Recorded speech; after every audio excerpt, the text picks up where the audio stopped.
Mike over Dale because because you cover this on a daily basis. I know you're percolating there. What's on your mind? What do you want to ask the people that you have to track down all the time? They're all right here. They're all right here.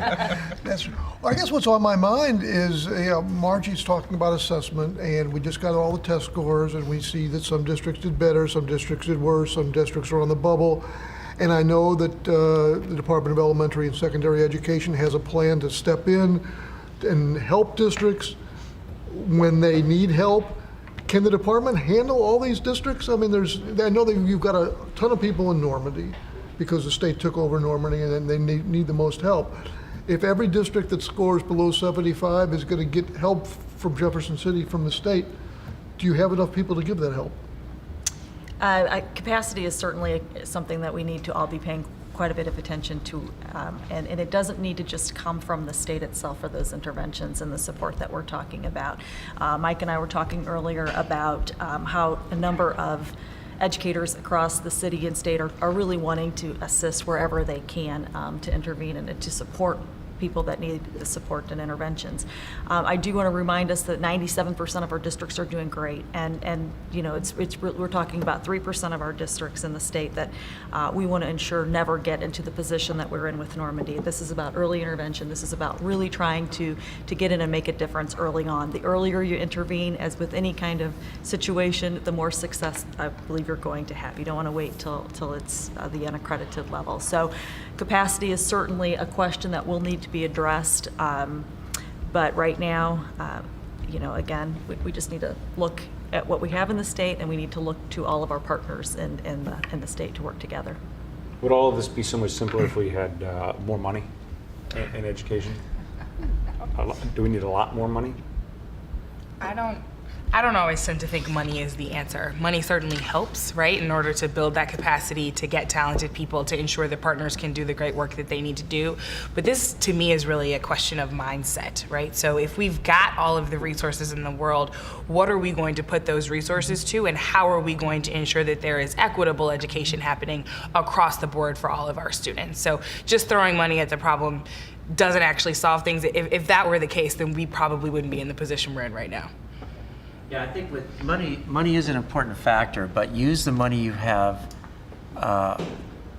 wisely first, and make sure that you're using it to the very best of its ability. And then at some point, it's very likely that more resources are going to be needed. We certainly know that we need more resources for early childhood. We may need more resources to help kids get caught up to grade level that are 2 or 3 grade levels behind, because the intensity of the supports that are needed are significant. So money does become an issue at some point, but for every district, just use the resources that you have wisely, and then, and only then, do you start to then ask, what more do we need in terms of money? I will say though, there's an irony though in increasing the standards and rigor of our standards, and then divesting in education. And I think that I think is where a lot of the anxiety is coming from teachers regarding Common Core implementation, because the professional development is a little spotty in terms of, okay, what do we do now? Because it might change, it might not change in 2 years, and so it's putting districts in these kind of really strange positions, and at the same time we're not investing as much as we should. So we're increasing the standard, but we're not investing as much as we should in education, and so it's putting districts in these really strange priority patterns. And so to me, I think they have to go hand in hand. I think wisdom is correct, is priorities is correct. All of these questions are correct, but we can't do both at the same time. We can't say we're going to give you less and expect more. It's going to create these huge gaps that are problematic. There's so many shifts taking place now. I mean, teachers who have been in the practice for so long, I mean, they literally have to start off and really begin to branch out into new learning. And so the professional development piece is crucial. And I'm not so sure that it's caught up to the speed where it needs to be to really offer districts that really need intense support. I don't think the professional development is quite there yet where it needs to be to really help teachers with all of the new mandates and all of the new practices that they'll be required to do here in the near future. Has teaching ever changed as fast as it's changing right now? I mean, the technology changes, the social media change. I mean, Facebook's no longer cool. I'm just telling you. I don't know if any of you knew that or not. But I'm just, I got to imagine. So I'm just trying to think of like some bad analogy of, you're working on a line on a building a car. That's been the same for. Obviously, that's changed too. But I'm just saying, as a teacher, I would imagine in the last 10 years it's changed more than how many previous years.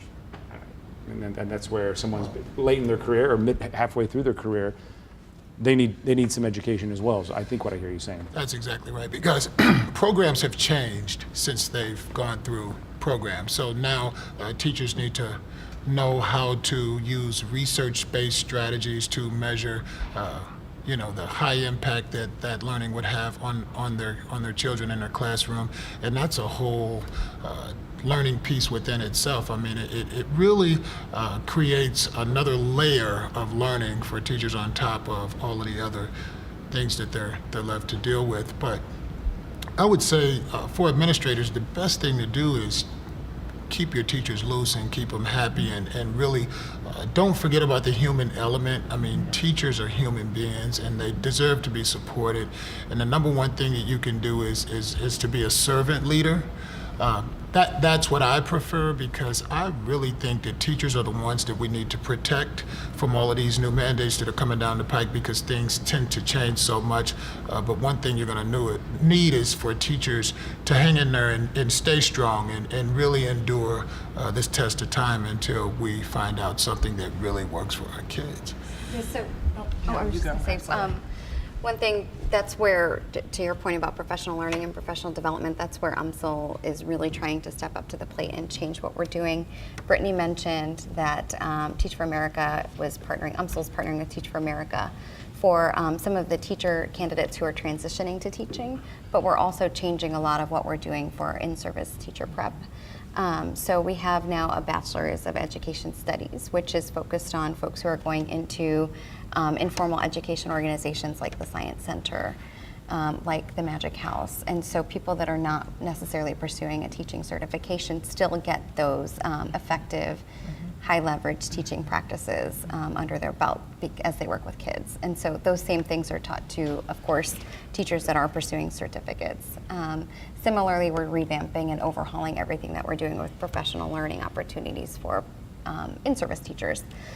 So we're really looking at improving the talent pipeline by developing educators as innovators and helping them with developing design thinking skills, helping education entrepreneurs who are starting up entities really get that foundational education concept down tight. And so while we're partnering with other entities in the startup ecosystem to help them build out the financial and business model and the capitalization plan and whatever else, we will focus on the education concept.